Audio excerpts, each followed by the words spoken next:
യേശു ക്രിസ്തു സഭയോടെ അരുളി ചെയ്തപ്പോൾ, അതായത് വെളിപ്പാട് പുസ്തകത്തിൽ പറഞ്ഞിരിക്കുന്ന സഭകളോട് എന്ത് കറക്ഷനാണ് സഭയ്ക്ക് വരുത്തേണ്ടത് എന്നുള്ളതാണ് നാം ചിന്തിച്ചുകൊണ്ടിരുന്നത്.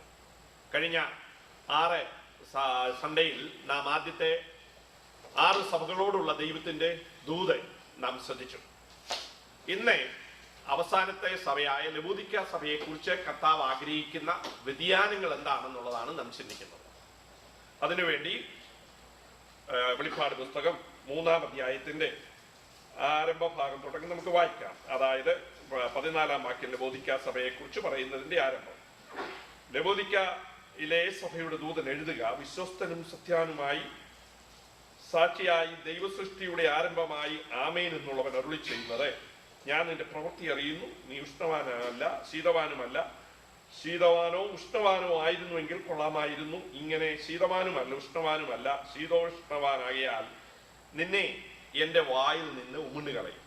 ഞാൻ ധനവാൻ സമ്പന്നനായിരിക്കുന്നു, എനിക്കൊന്നിനും മുട്ടില്ല എന്ന് പറഞ്ഞുകൊണ്ട് നീ നിർഭാഗ്യവനും അരിഷ്ടനും ദരിദ്രനും കുരുടനും നഗ്നനും എന്ന് അറിയാതിരിക്കയാൽ നീ സമ്പന്നനാകേണ്ടതിന് തീയിൽ ഊതിക്കഴിച്ച പൊന്നും നിന്റെ നഗ്നതയുടെ ലജ്ജ വെളിവാകാതെ വണ്ണം ധരിക്കേണ്ടതിന് വെള്ളയുടുപ്പും നിനക്ക് കാഴ്ച ലഭിക്കേണ്ടതിന് കണ്ണിൽ എഴുതുവാൻ ലേപവും എന്നോട് വിലയ്ക്ക് വാങ്ങുവാൻ ഞാൻ നിന്നോട് ബുദ്ധി പറയുന്നു.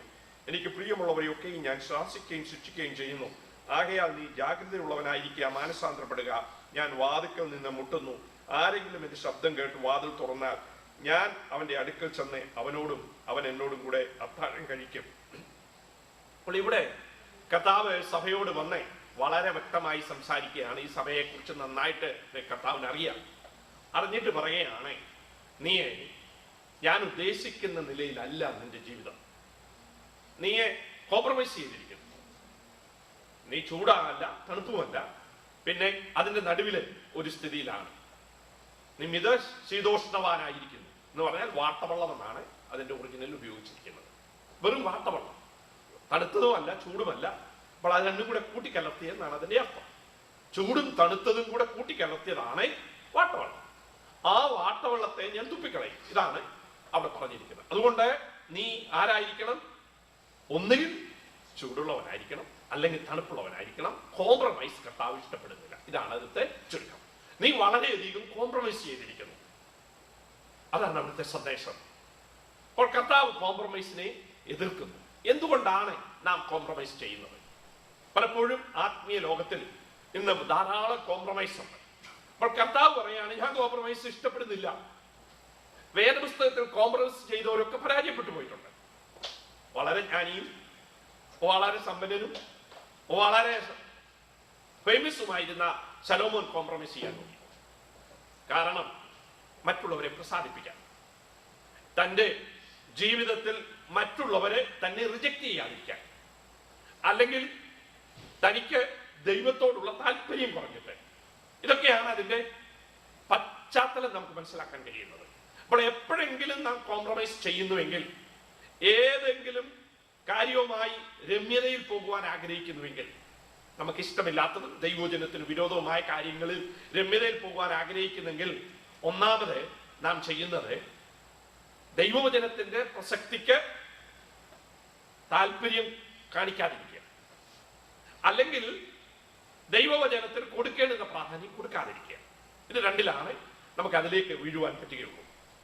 അല്ലാതെ കോംപ്രമൈസ് ചെയ്യാൻ ബുദ്ധിമുട്ടാണ്. നമുക്കറിയാം, റോമാലേഖനം 12-ാം അധ്യായത്തിന്റെ ആരംഭവാക്യം വളരെ ഫേമസ് ആണ്. എന്താ പറയുന്നത്? ലോകത്തോട് അനുരൂപമാകാതെ. അപ്പൊ ലോകത്തോട് അനുരൂപമാകുന്നതാണ് ഈ കോംപ്രമൈസ് എന്ന് പറയുന്നതിന്റെ മറ്റൊരു പദം. അപ്പോൾ ലോകസ്നേഹം നമ്മുടെ ജീവിതത്തിലേക്ക് വരും. അതുകൊണ്ടാണല്ലോ അനുരൂപപ്പെടുന്നത്. അല്ലെങ്കിൽ സ്വാധീനമുള്ള കൾച്ചർ നമ്മളിലേക്ക് കടന്നു വരും, അല്ലെങ്കിൽ സോഷ്യൽ സെറ്റപ്പ് നമ്മളിലേക്ക് കടന്നു വരും, അല്ലെങ്കിൽ മറ്റുള്ളവരുമായി ഐഡന്റിഫൈ ചെയ്യാൻ നാം മാത്രം വ്യത്യസ്തരായിരിക്കുന്നതിൽ നമുക്കൊക്കെ ബുദ്ധിമുട്ടാണ്. അപ്പോ ഏതിനെങ്കിലും ഒന്നിനോട് ഐഡന്റിഫൈ ചെയ്യാൻ നമുക്ക് വളരെ എളുപ്പമാണ്. അങ്ങനെ ഐഡന്റിഫൈ ചെയ്താൽ നാം കോംപ്രമൈസ് ചെയ്യും. ഇവിടുത്തെ കുഞ്ഞുങ്ങളെ നോക്കേ, നമ്മുടെ കുഞ്ഞുങ്ങൾ സ്കൂളിൽ പോകുമ്പോൾ അവരുടേതായ സ്റ്റാൻഡ് എടുത്ത് നിൽക്കാൻ വലിയ ബുദ്ധിമുട്ടാണ്. പിയർ പ്രഷർ വളരെയാണ്. അതുകൊണ്ട് അവരെന്ത് ചെയ്യും? ഏതെങ്കിലും ഒന്നിനോട് അവരെ കോംപ്രമൈസ് ചെയ്യും. ഒന്നിലെ വെളുത്തവരോടെ അല്ലെ കറുത്തവരോടെ നമ്മുടേതായ ഒരു ഐഡന്റിറ്റി അവർക്ക് ഇല്ല. കാരണം നമ്മൾ വളരെ മൈനോറിറ്റിയാണ്. ഏതിനോടെങ്കിലും ഐഡന്റിഫൈ ചെയ്യുവാൻ നോക്കും. അത് സ്വാഭാവികമാണ്. എന്നാൽ വളരെ കഴിവുണ്ടെങ്കിൽ മാത്രമേ ഉള്ളിൽ ആത്മബലം, തങ്ങളെക്കുറിച്ചുള്ള മതിപ്പ്, ഞാനായിരിക്കുന്നത് ഇങ്ങനെയായാൽ കുഴപ്പമില്ല എന്നുള്ള ചിന്താഗതി നമുക്കുണ്ടെങ്കിൽ മാത്രമേ നമ്മളെ കൊണ്ട് അത് സാധിക്കുള്ളൂ. അപ്പോൾ നമ്മൾക്ക് സ്വാഭാവികമായി കഴിവൊന്നുമില്ല. നമ്മൾക്കുള്ള കഴിവ് അത് ദൈവത്തിൽ നിന്നാണെങ്കിൽ മാത്രമേ അതിന് ശക്തി ലഭിക്കുള്ളൂ. എന്റെ സ്റ്റാൻഡിന് വേണ്ടി നിൽക്കുവാൻ നമുക്ക് കഴിയണമെങ്കിൽ നമ്മുടെ സ്വന്തം ശക്തി പോരാ. അതുകൊണ്ടാണ് കർത്താവ് നമ്മളോട് എപ്പോഴും പറയുന്നത്, നാം ആത്മനിറവിൻ ജീവിതം ചെയ്യണം, ആത്മാവിൽ നടക്കണം, ദൈവവചനം എൻ്റെ ഉള്ളിൽ സംരക്ഷിക്കണം, ദൈവത്തോട് അടുത്ത ബന്ധത്തിൽ നാം പാർക്കണം. അപ്പോൾ നമുക്ക് ബലം കിട്ടും. അന്നേരം നമുക്ക് ഈ ചന്ദ്രകുമേഷ് കവേന്ദ്രവ് പറയുന്നത് പോലെ, നീ എന്തെല്ലാം പറഞ്ഞാലും നീ പറയുന്ന ഈ വിഗ്രഹത്തെ ഞാൻ ആരാധിക്കുകയില്ല. ഞങ്ങളെ ദൈവം വിടുവിക്കുമെന്നാണ് ഞങ്ങളുടെ വിശ്വാസം. ഇനി വിടുവിക്കാൻ വന്നില്ലെങ്കിലും ഞങ്ങൾ ചെയ്യില്ല, ഞങ്ങൾക്കൊരു സ്റ്റാൻഡ് ഉണ്ട്. എന്നാൽ ദാനിയേല് അത്രയും വലിയ സ്റ്റാൻഡ് എടുത്തില്ല. ആദ്യം എന്താ പറയുന്നത്? അപേക്ഷിക്കുകയാണ് ചെയ്തത്, ഞങ്ങളെ എന്ത് ചെയ്യരുത്, ഈ രാജാവിന്റെ ഭക്ഷണം തരാതെ ഞങ്ങളെ ഒന്ന് സഹായിക്കണമെന്ന് അപേക്ഷിച്ചത്. അത് മറ്റൊരു മാർഗം. മറ്റൊരു മരിക്കുന്നതിന് ഒരുക്കമായിരുന്നു. ഇവരെന്നാ അത്രയും വലിയൊരു തീരുമാനമാണ് എടുത്തത്. തീരുമാനിച്ചു, ഈ ആഹാരം കൊണ്ട് ഞങ്ങളെ തന്നെ അശുദ്ധീകരിക്കയില്ലെന്ന് ഉള്ളിലൊരു തീരുമാനിച്ചു. പരസ്യമായി ഞങ്ങൾ കഴിക്കയില്ലെന്നാണ് പറഞ്ഞത്. ഞങ്ങൾക്ക് മറ്റേത് തരാമോ എന്നാണ് ചോദിച്ചത്. അപ്പോൾ ഉള്ളിലത്തെ തീരുമാനമാണ് എന്ത് ചെയ്യുന്നത്? പുറത്തുള്ള നമ്മുടെ ആക്ഷന്റെ ആധാരം. അതാ പറയാനാണ് ഞാൻ വന്നത്. അപ്പോൾ അതിന്റെ ഉള്ളിൽ ആര് തീരുമാനിച്ചു? ദാനിയേൽ തീരുമാനിച്ചു, ഞാന് രാജാവിന്റെ ഭക്ഷണം കൊണ്ട് എന്നെ അശുദ്ധരാക്കയില്ല. ആ വലിയ തീരുമാനത്തിന്റെ അടിസ്ഥാനത്തിലാണ് തനിക്ക് അപേക്ഷയാണെങ്കിലും മറ്റുള്ള കാര്യങ്ങൾ ചെയ്യുവാൻ തനിക്ക് കഴിഞ്ഞത്. അപ്പോൾ കോംപ്രമൈസ് ആണ് ഈ സഭയുടെ പ്രശ്നം. അതിന് കർത്താവ് പറയാണ്, നീ കോംപ്രമൈസ് ചെയ്തത് കൊണ്ട് അവിടെ കൊണ്ട് നിന്റെ പ്രശ്നം തീരുന്നില്ല. കോംപ്രമൈസ് ചെയ്തത് കൊണ്ട് ഞാൻ നിന്നെ ഇഷ്ടപ്പെടുന്നില്ലെന്ന് മാത്രമല്ല, നിന്റെ ജീവിതം വളരെ ശോചനീയമാണ്. തങ്ങൾ പറയുന്നു തങ്ങൾ വലിയ സമ്പന്നരാണ്. അപ്പോൾ അവരുടെ കാഴ്ചപ്പാട് മാറി. അതുകൊണ്ട് താഴെ പറയാണ്, നിന്റെ കണ്ണിന് കാഴ്ച ലഭിക്കാൻ നീ എന്നോട് ലേപം വാങ്ങണം. അപ്പോൾ തന്റെ കാഴ്ചപ്പാടിന് വ്യത്യാസം വന്നു. അതാണ് ഇപ്പോൾ ആരായിട്ട് കാണുന്നത്? സമ്പന്നനായി കാണുന്നത്. കർത്താവ് കാണുന്നത് പോലെ കാര്യങ്ങളെ കാണുന്നില്ല. കർത്താവ് കാണുന്നത് ഇവൻ ആരാണ്? ദരിദ്രനാണ്. നമ്മൾ കാണുന്നത് സമ്പന്നനാണ്. അപ്പോൾ കാഴ്ചപ്പാടിനാണ് വ്യത്യാസം. എന്നിട്ട് കർത്താവ് പറയാണ്, നീ വിചാരിക്കുന്നു നീ വളരെ സുന്ദരമായി ഡ്രസ്സ് ധരിച്ചു വന്നിരിക്കുന്നു, എന്നാൽ ഞാൻ നിന്നെ കാണുന്നത് വസ്ത്രവിഹീനനായിട്ടാണ്. നീ നഗ്നനാണ്. അപ്പോൾ നീ കുരുടനാണ്, നീ നഗ്നനാണ്, നീ അരിഷ്ടനാണ്. കാരണം ഇത് രണ്ടും കൂടെ കൂടിയപ്പോൾ നിന്റെ പേര് ഞാൻ തരുക ഒരു പുതിയ പേര്. എന്താ? അരിഷ്ടൻ. അപ്പോൾ കാഴ്ചപ്പാടിന് വ്യതിയാനം വന്നാൽ നമ്മുടെ ജീവിതം ആകെ തെറ്റും. അപ്പോൾ കാഴ്ചപ്പാടാണ് രണ്ടാമത്തെ പ്രധാന തത്വം. ഒന്ന്, നമ്മുടെ ഉള്ളിലുള്ള തീരുമാനം. രണ്ട്, നമ്മൾ കാര്യങ്ങളെ അവലോകനം ചെയ്യുന്ന രീതി. യേശു പറയാണ്, നിന്റെ കാഴ്ചപ്പാടിന് വ്യത്യാസമുണ്ട്. അതുകൊണ്ട് നീ നിന്നെ തന്നെ തെറ്റിദ്ധരിച്ചിരിക്കുന്നു. നീ വിചാരിച്ചിരിക്കുന്നത് നീ നാളെ കുട്ടപ്പനായി വസ്ത്രം ധരിച്ച് വലിയ ധനികനായി മാന്യനായി ഇരിക്കുകയാണെന്നാണ്. പക്ഷെ ഞാൻ നിന്നെ കാണുമ്പോൾ എന്ന് പറയത്തക്ക രീതിയിലാണ്. അപ്പോൾ കർത്താവ് ചിന്തിക്കുന്നത് വളരെ വ്യത്യസ്തമായിട്ടാണ് നമ്മളിൽ നിന്ന്. ഒരു സഭയോട് കർത്താവ് പറഞ്ഞു, നിനക്ക് വളരെ ദാരിദ്ര്യവും കഷ്ടതയൊക്കെയാണ്, പക്ഷെ നീ ആരാണ്? ധനവാനാണ്. മറ്റുള്ള ലോകം അവരെ നോക്കിയിട്ട്, സർദി സഭയെ നോക്കിയിട്ട് പറയുന്നത് എന്താ? വളരെ പട്ടിണി പാവങ്ങളാണെന്നാണ്. ആ സ്മരണ സഭയെ കുറിച്ച് അല്ലേ? സ്മരണ സഭയെ കുറിച്ച് പറയുന്നത്, നീ കഷ്ടപ്പെട്ട് വളരെ ക്ഷീണിച്ച് ദാരിദ്ര്യവും കഷ്ടതയും നിനക്ക് നിറഞ്ഞിരിക്കുന്നു. ഇനിയും കഷ്ടതയാണ്. തടവിലൊക്കെ പോകുന്ന ഒരു വ്യക്തി തടവിൽ താമസിക്കും, ഇനിയും കഷ്ടപ്പെടും. ഇപ്പൊ ഉള്ളത് ദാരിദ്ര്യവും കഷ്ടതയുമാണ്. ഇതാണ് ലോകം കാണുന്നത്. എന്നാൽ ഞാൻ നിന്നെ കാണുന്നത് എന്താ? നീ ധനവാനാണ്. അപ്പോൾ കാഴ്ചപ്പാടിന്റെ വ്യത്യാസം മനസ്സിലായോ? നാം കാണുന്നത് പോലെ അല്ല കർത്താവ് കാണുന്നതെന്ന് അർത്ഥം. ഇനിയും നമുക്ക് യേശു തന്നെ അരുളി ചെയ്തൊരു വാചകമുണ്ടല്ലോ. ഭൂമിയിൽ ജീവിച്ചിരുന്നപ്പോൾ ഒരു മനുഷ്യനെ കുറിച്ച് ഉപമ പറഞ്ഞു. നമുക്ക് അത് കാണാൻ കഴിയുന്നത് ലൂക്കോസിന്റെ സുവിശേഷം 12-ാം അധ്യായത്തിലാണ്. 12-ാം അധ്യായത്തിലെ മനുഷ്യൻ പറയുന്നത്, ഈ സമ്പത്ത് കൊണ്ട് ഞാൻ എവിടെ വെക്കുമെന്ന്. എനിക്ക് വളരെ സമ്പത്തുണ്ട്, ഇത് വെക്കാൻ സ്ഥലമില്ല. നമ്മൾ ആരെങ്കിലും അങ്ങനെ പറഞ്ഞിട്ടുണ്ടോ? ഒരിക്കലും പറഞ്ഞിട്ടില്ല. അപ്പൊ നമ്മുടെ സമ്പന്നത എന്ന് പറഞ്ഞാൽ അത്ര ഇല്ല നടത്താൻ ഞാൻ പറയാൻ പറ്റുന്നതിന്റെ അർത്ഥം. ഇവിടെയുള്ള ഏതെങ്കിലും മനുഷ്യൻ പറയാം, എന്റെ സമ്പത്തെല്ലാം കൂടെ ഒതുക്കി വെക്കാൻ എനിക്കൊരു സ്ഥലമില്ല, ഞാൻ ഇനിയും വീടൊക്കെ പുതുക്കി പണിയണം, എന്റെ ഖജനാവൊക്കെ വലുതാക്കണം, ഇനി ഞാൻ പുതിയ ബാങ്ക് അക്കൗണ്ട് തുടങ്ങണം, ഈ ബാങ്കില് ഇനി എന്നെ കൊണ്ട് ഇടിക്കയില്ല എന്ന് പറഞ്ഞ ആരെങ്കിലും ഉണ്ടോ? ഇല്ല, എനിക്ക് തോന്നുന്നില്ല. അപ്പോൾ കർത്താവ് അവനെ കാണുന്നത് സാധാരണക്കാരെക്കാളൊക്കെ ഈ ലോകപ്രകാരം ഒരു ധനികനായ മനുഷ്യൻ. ആ മനുഷ്യനെ കുറിച്ച് യേശു പറയുന്ന വാചകം നോക്കേ. എന്താണ് അതിന്റെ 21-ാം വാക്യം? 12-ാം അധ്യായത്തിന്റെ 21-ൽ യേശു പറയുകയാണ്, ദൈവവിഷയമായി സമ്പന്നനാകാതെ തനിക്ക് തന്നെ നിക്ഷേപിക്കുന്നവന്റെ കാര്യം ഇങ്ങനെയാവും. എങ്ങനെയാവും? കർത്താവ് പറയുന്നത് മൂഢൻ, അരിഷ്ടൻ, കുരുടൻ, ദാരിദ്ര്യമുള്ള വാസി എന്നൊക്കെ നമ്മുടെ ഭാഷയിൽ പറഞ്ഞാൽ അല്ലേ? അവനെ എന്താ പറയുന്നത്? ഞാൻ സമ്പന്നൻ, എനിക്കൊന്നിനും മുട്ടില്ല, എന്റെ ഖജനാവ് പൊളിച്ച് പണിയണം. അപ്പോൾ കർത്താവ് പറയുന്നത്, നീ സമ്പന്നനാ നിന്റെ കാഴ്ചപ്പാടിൽ.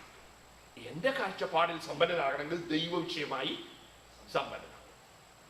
ഇത്രയേ ഉള്ളൂ വ്യത്യാസം. അപ്പോൾ നമ്മളുടെ കാഴ്ചപ്പാട് വ്യത്യസ്തമാണെന്ന് ഈ 3 സ്ഥലങ്ങളിൽ നിന്ന് എനിക്ക് മനസ്സിലായി.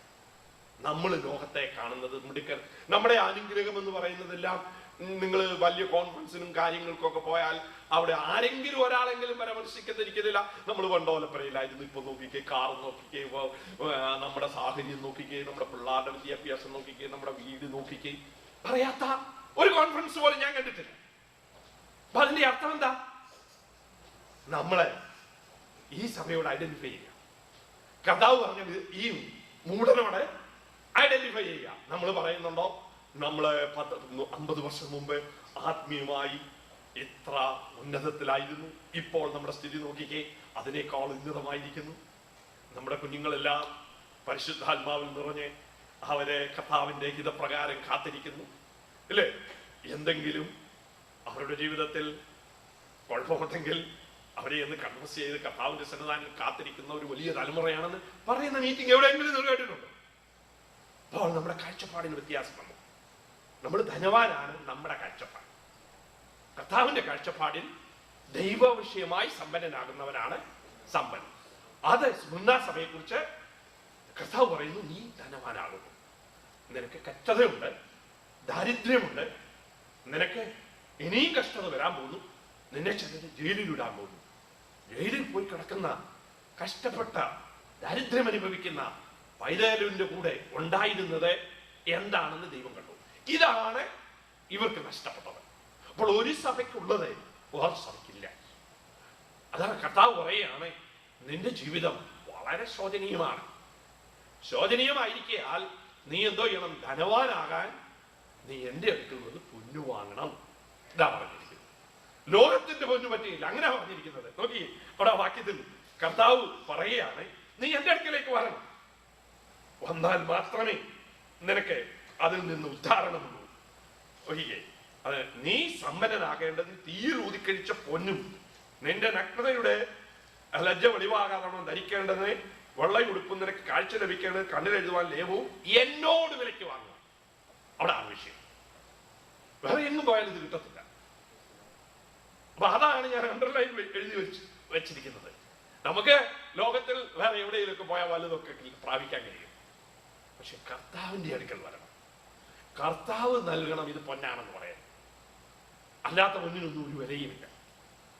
കർത്താവ് പറയുന്ന പൊന്നെന്താണോ, വിലയേറിയത് എന്താണോ, അതിന് വിലയുണ്ട്.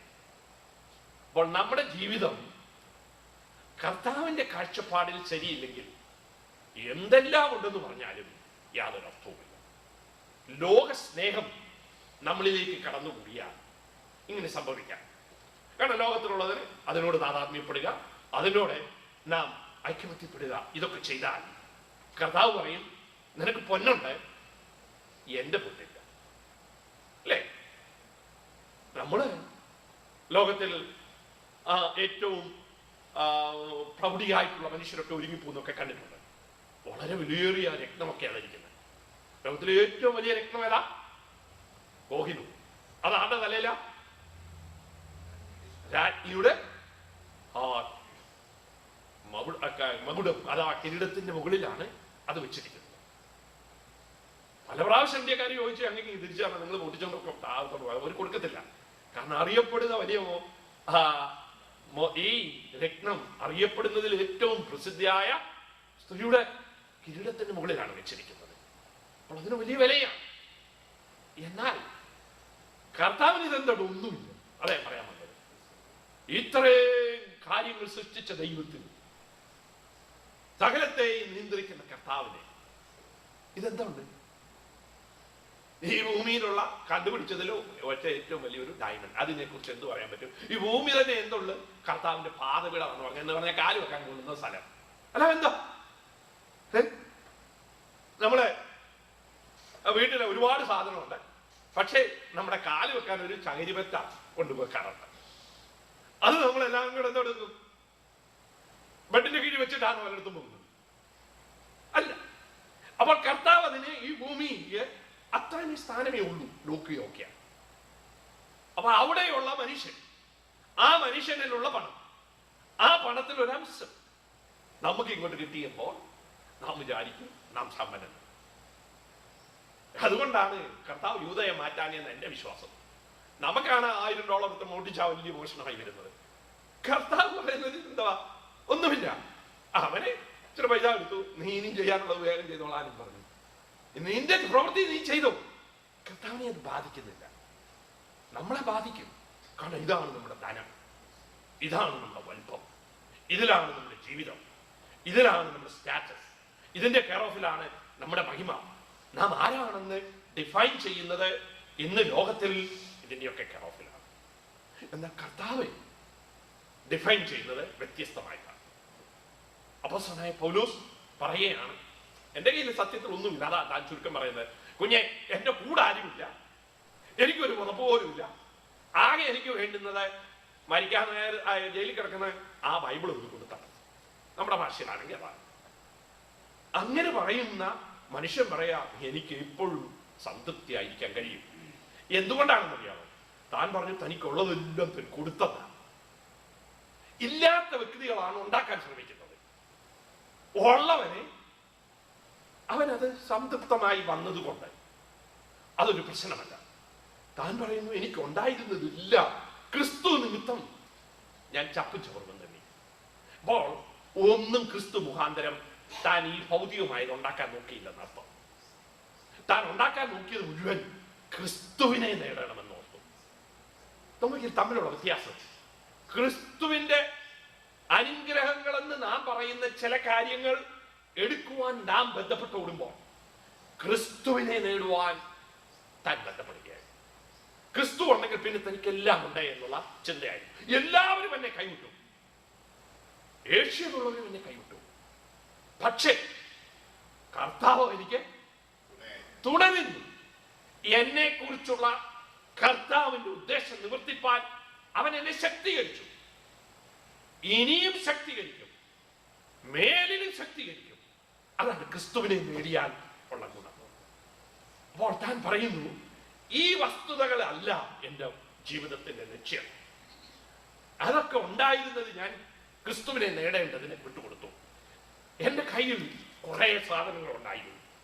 അപ്പോൾ എനിക്ക് ഇത് എടുക്കണമെന്ന് ആഗ്രഹമുണ്ടെങ്കിൽ ഇത് ഞാൻ മാറ്റിവെച്ചാൽ മാത്രമേ എൻ്റെ കൈ സ്വാതന്ത്ര്യമാണ്. ഇതാണ് പൗലോസ് പറയുന്നത്. എനിക്ക് ലോകത്തിൽ പലതും ഉണ്ടായിരുന്നു. വേദപുസ്തക പ്രകാരം തന്നെ വേദപുസ്തകത്തിൽ പറഞ്ഞിരിക്കുന്നത് അനുസരിച്ച് താനൊരു റോമാ പൗരന്റെ മകനായി ജനിച്ചു. വളരെ സമ്പന്നനായതുകൊണ്ട് യെരൂശലേമിൽ വന്ന് ഏറ്റവും അറിയപ്പെടുന്ന ഗമാലിയേലിന്റെ കീഴിൽ പഠിപ്പാൻ തർസോസിൽ നിന്ന് ഇവിടെ വന്ന് പാർക്കാനിടയായി തീർന്നു. അതുകൂടാതെ മഹാപുരോഹിതന്മാരുമായി തനിക്ക് ബന്ധമുണ്ടായിരുന്നെന്ന് കത്ത് ലഭിക്കുന്നു. ഇങ്ങനെയുള്ള കുറച്ച് കാര്യമെങ്കിലും വേദപുസ്തകം പറഞ്ഞിട്ടുണ്ട്.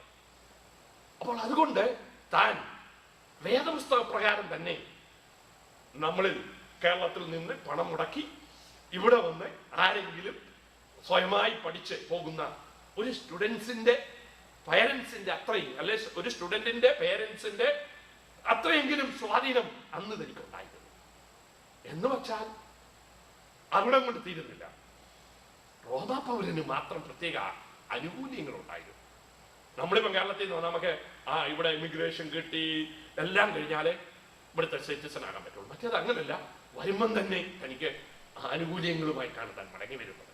അപ്പോൾ അങ്ങനെയുള്ള ഒരു മനുഷ്യൻ പറയാൻ ഒന്നുമില്ലെങ്കിലും ഞാൻ സംതൃപ്തമാണ്, ഇല്ലായ്മയിൽ ഇരിപ്പാനും ഉള്ളപ്പോൾ ഇരിക്കാനും എനിക്ക് കഴിയും. കാരണം എന്താ?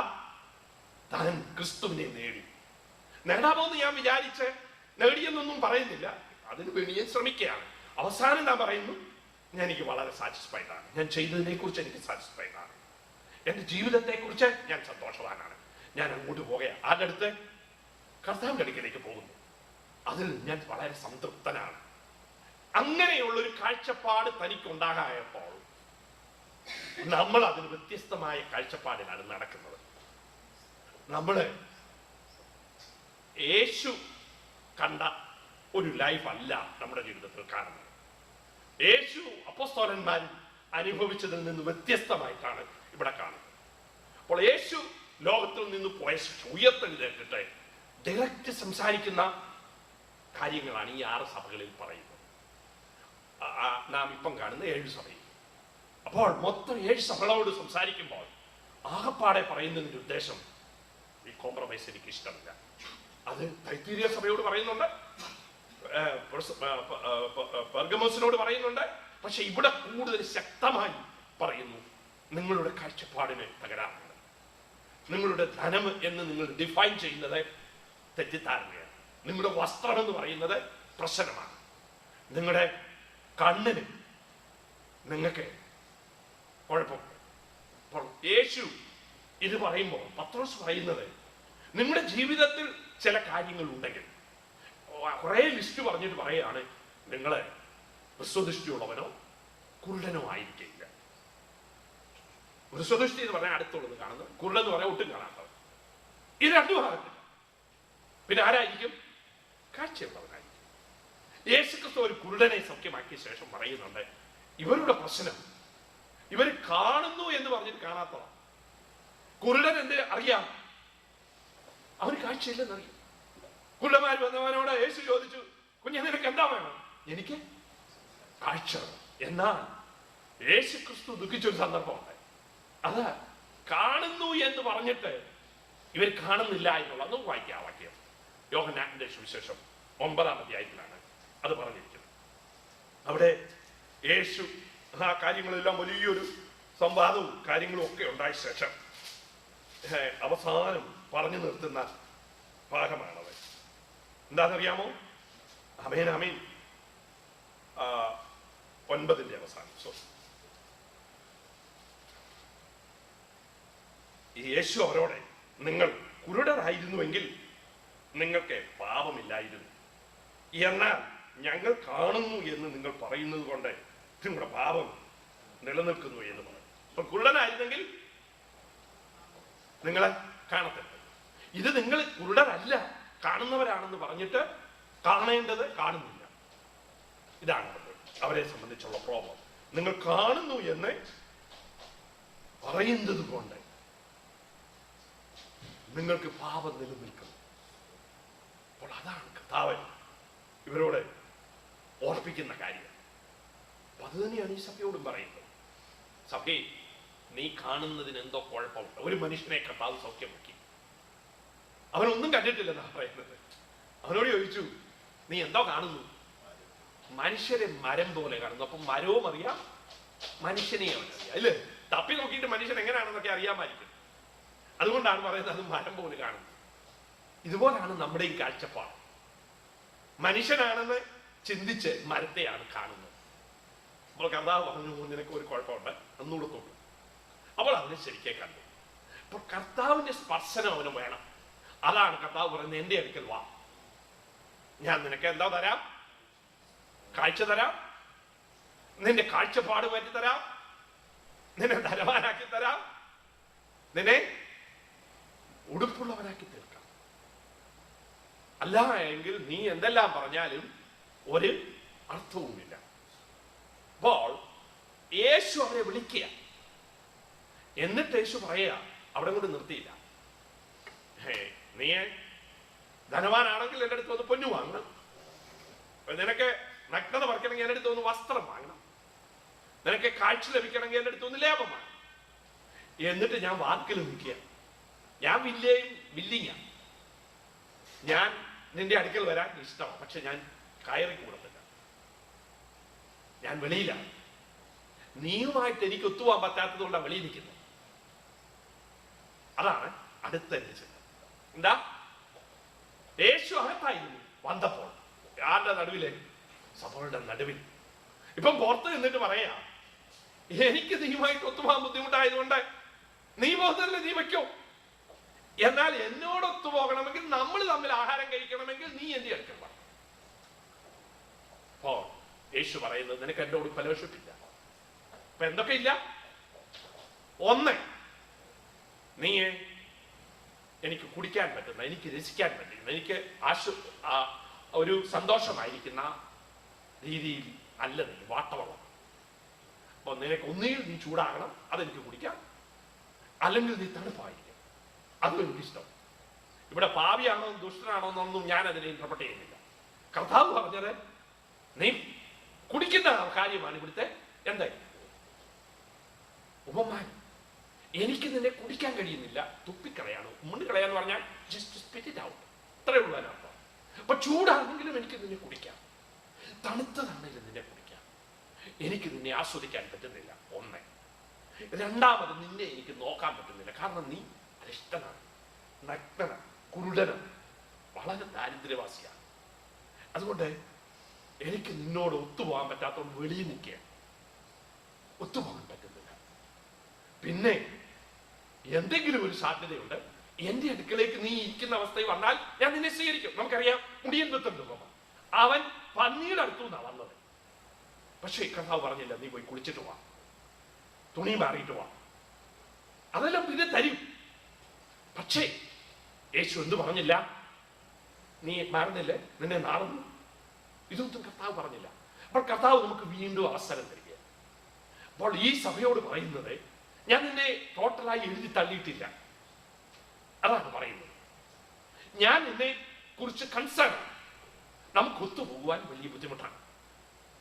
അതുകൊണ്ട് നീ ഈ 2-3-4 കാര്യം ചെയ്തേ പറ്റത്തുള്ളൂ. ഒന്നുകിൽ നീ തണുത്ത അവസ്ഥയിലേക്ക് പോകും, അല്ലെങ്കിൽ നീ ചൂടായി നിൽക്കും. എന്നാൽ മാത്രമേ എനിക്ക് നിന്നെ ആസ്വദിക്കുവാൻ പറ്റുകയുള്ളൂ, കുടിക്കാൻ പറ്റുകയുള്ളൂ. അല്ലെങ്കിൽ ഞാൻ നിന്നെ തുപ്പിക്കണം. നിന്നെ എനിക്ക് നോക്കാൻ പറ്റുന്നില്ല, കാരണം നീ ദരിദ്രനാണ്, നഗ്നനാണ്, നീ കുരുടനാണ്, നീ എല്ലാ നിലകളിലും ശോചനീയമാണ്. അതുകൊണ്ട് ഞാൻ നിന്നുമായിട്ട് അകന്നിരിക്കും, ഞാൻ വെളിയിലാണ്. വെളിയിലേക്ക് നീ വന്നാൽ ഞാൻ നിന്നെ സ്വീകരിക്കും, ഞാനും നീയുമായിട്ട് താഴെ കഴിക്കും, വലിയ സദ്യ നടത്തും. അപ്പോൾ ഇത്രയും കാര്യമാണ് ഈ സഭയോടെ കറക്റ്റ് ചെയ്യുവാൻ കർത്താവ് പറയും. ഒന്നേ, നിന്റെ സ്ഥിതിയെക്കുറിച്ച് ശരിയായ ബോധ്യം ഉണ്ടാകുക. എനിക്ക് നിന്നെ സന്തോഷിക്കണമെങ്കിൽ നിന്റെ അവസ്ഥയ്ക്ക് മാറ്റം വരിക, എന്നെ എൻ്റെ അടുക്കലേക്ക് പുറത്തു വരിക, ഞാനും നീയുമായി അത്താഴം കഴിക്കും. അപ്പം നമ്മുടെ കാഴ്ചപ്പാടുകളും നാം കാണുന്ന വാല്യൂസും നമ്മളുടെ രീതികളും കർത്താവ് പറയുന്ന പോലെ ദൈവവിഷയമായി സമ്പന്നനാകണമെന്നില്ലെങ്കിൽ, നാം എത്ര വലിയവരാണെന്ന് നമ്മെക്കുറിച്ച് പറഞ്ഞാലും, നമുക്ക് എന്തെല്ലാം ഉണ്ടെങ്കിലും കർത്താവ് വിളിക്കുന്നത് കൂടാ, നിനക്ക് ഒരു വിധത്തിലും ഇതിലല്ലല്ലോ ജീവിതം അടിസ്ഥാനപ്പെട്ടിരിക്കുന്നത്. ആ വാക്യം കൂടെ അതേ ചാപ്റ്ററിലുണ്ട്, അതിലൂടെ വായിച്ചിട്ട് നമുക്ക് നിർത്താം.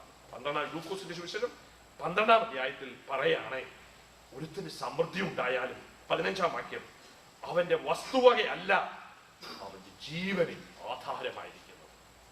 അപ്പോൾ യേശു ഒരു പാഠം കൂടെ പറയാണ്, നിനക്ക് എന്തെല്ലാം ഉണ്ട് എന്നുള്ളതിന് കൊണ്ട് യാതൊരു കാര്യവുമില്ല, നിന്റെ ജീവൻ ആധാരം അതൊന്നുമല്ല. ആധാരമായിരിക്കുന്ന സംഗതി എന്താണെന്ന് കണ്ടുപിടിക്കുക. ഇതാണ് കർത്താവ് പറയുന്നത്, നിന്റെ ജീവൻ ആധാരമായിരിക്കുന്നത്, അവിടാണ് പ്രാധാന്യം. ബാക്കി ബാക്കി എന്തെല്ലാമുണ്ട്, എത്രയുണ്ട്, ആരെല്ലാം നിന്നെ സമ്പന്നൻ എന്ന് പറഞ്ഞാലും, നീ തന്നെ നിന്നെ വിളിച്ചാലും, കർത്താവ് നിന്നെ സമ്പന്നനാക്കാതെ, കർത്താവ് നിന്നെ രക്ഷിക്കാൻ കഴിയാതെ, കർത്താവുമായി ഫെലോഷിപ്പ് ചെയ്യാൻ കഴിയുന്നില്ലെങ്കിൽ നമ്മുടെ സ്ഥിതി അരിഷ്ടതയാണ്. അത് സഭയാണെങ്കിലും കർത്താവ് വിളി നിൽക്കും, പുറലോകമാണെങ്കിലും കർത്താവ് വിളിയില്ല. അപ്പോൾ കർത്താവ് നമുക്ക് സന്ദർഭം തരുന്നു, രണ്ടാമത്തെ ചാൻസ് തരുന്നു. പിന്നെയും പിന്നെയും പറയുന്നു, എൻ്റെ അടുക്കൽ വാ, എൻ്റെ കയ്യിൽ പൊന്നുണ്ട്, എൻ്റെ കയ്യിൽ വസ്ത്രമുണ്ട്, എൻ്റെ കയ്യിൽ ലേഹമുണ്ട്. എനിക്ക് നിന്നോടുകൂടെ ബന്ധം പുലർത്തുവാൻ, ആഹാരം കഴിപ്പാൻ, കൂട്ടായ്മ പുലർത്തുവാൻ വളരെ ആഗ്രഹമായതുകൊണ്ട് ഞാൻ പൊട്ടിക്കൊണ്ട് നിൽക്കുകയാണ്. നീ തുറക്കുന്നു വരെ. കാരണം എപ്പോഴും ഞാൻ നിന്നോട് ഇടപെട്ടുകൊണ്ടിരിക്കുക. എഴുതി തള്ളിയിട്ടില്ല. നമ്മുടെ കണ്ണുകൾ അടയ്ക്കാം. ഇന്ന് രാവിലെ നമ്മുടെ കോംപ്രമൈസ് എന്താണെന്ന് കർത്താവിനെ അറിയത്തുള്ളൂ. നമ്മളുടെ ജീവിതത്തിലേക്ക് നോക്കുമ്പോൾ കർത്താവ് എങ്ങനെ കാണുന്നു എന്നുള്ളത് കർത്താവിനെ അറിയത്തുള്ളൂ. നമ്മുടെ ജീവിതം കർത്താവുമായി റിയൽ ഉണ്ടോ എന്നുള്ളതും കർത്താവിനെ അറിയത്തുള്ളൂ. എഴുതി തള്ളാതെ ഉപദേശം പറഞ്ഞ് കർത്താവ് പറയുന്നു, എനിക്ക് നിന്നെ കുടിക്കുവാൻ ഇഷ്ടമുണ്ട്, പക്ഷേ നിന്റെ സ്ഥിതിക്ക് നീ മാറ്റം വരുത്തണം. അത് നിന്റെ കയ്യിൽപ്പെട്ടിരിക്കുന്ന കാര്യമാണ്, നിന്റെ അധികാരത്തിൽപ്പെട്ടതാണ്. അല്ലെങ്കിൽ കർത്താവ് ഒരിക്കലും പറയത്തില്ല നീ രണ്ടിലേതിലും ഒന്നായിരിക്കണം. ഇന്ന് രാവിലെ പ്രിയപ്പെട്ട ദൈവജനമേ, നമ്മുടെ ജീവിതത്തിൽ കർത്താവുമായിട്ടുള്ള ബന്ധത്തിൽ ഈ മൂന്ന് കാര്യങ്ങൾ, കർത്താവിന് നമ്മളെ ആസ്വദിക്കുവാൻ, കർത്താവിന് നമ്മെ നോക്കി സന്തോഷിക്കുവാൻ, കർത്താവുമായി ഫെലോഷിപ്പ് ചെയ്യുക. ഒന്നുകൂടെ ഞാൻ പറയട്ടെ, കർത്താവ് നമ്മെ ആസ്വദിക്കുവാൻ, കർത്താവ് നമ്മെ കണ്ട് സന്തോഷിക്കുവാൻ, കർത്താവുമായി ഫെലോഷിപ്പ് നടത്തുവാൻ അവൻ ആഗ്രഹിക്കുന്നു. സന്ദർഭങ്ങൾ വീണ്ടും അവൻ തരുന്നു. നമ്മുടെ ജീവിതം നമുക്ക് നോക്കാം. ഈ സഭയെ പോലെ ആകാതെ നമുക്ക് രണ്ടാമത്തെ സഭയെക്കുറിച്ച് പറയുന്ന പോലെ, നിനക്ക് കഷ്ടതയുണ്ട്, നിന്നെ ദാരിദ്ര്യവാസി എന്ന് ലോകം പറയും, നീ ജയിലിലാണ് കിടക്കുന്നത്, എങ്കിലും നീ ധനവാനാണ്. അങ്ങനെയുള്ള കർത്താവിന്റെ സാക്ഷ്യം നമുക്ക് കേൾക്കുവാൻ ഇടയാകട്ടെ.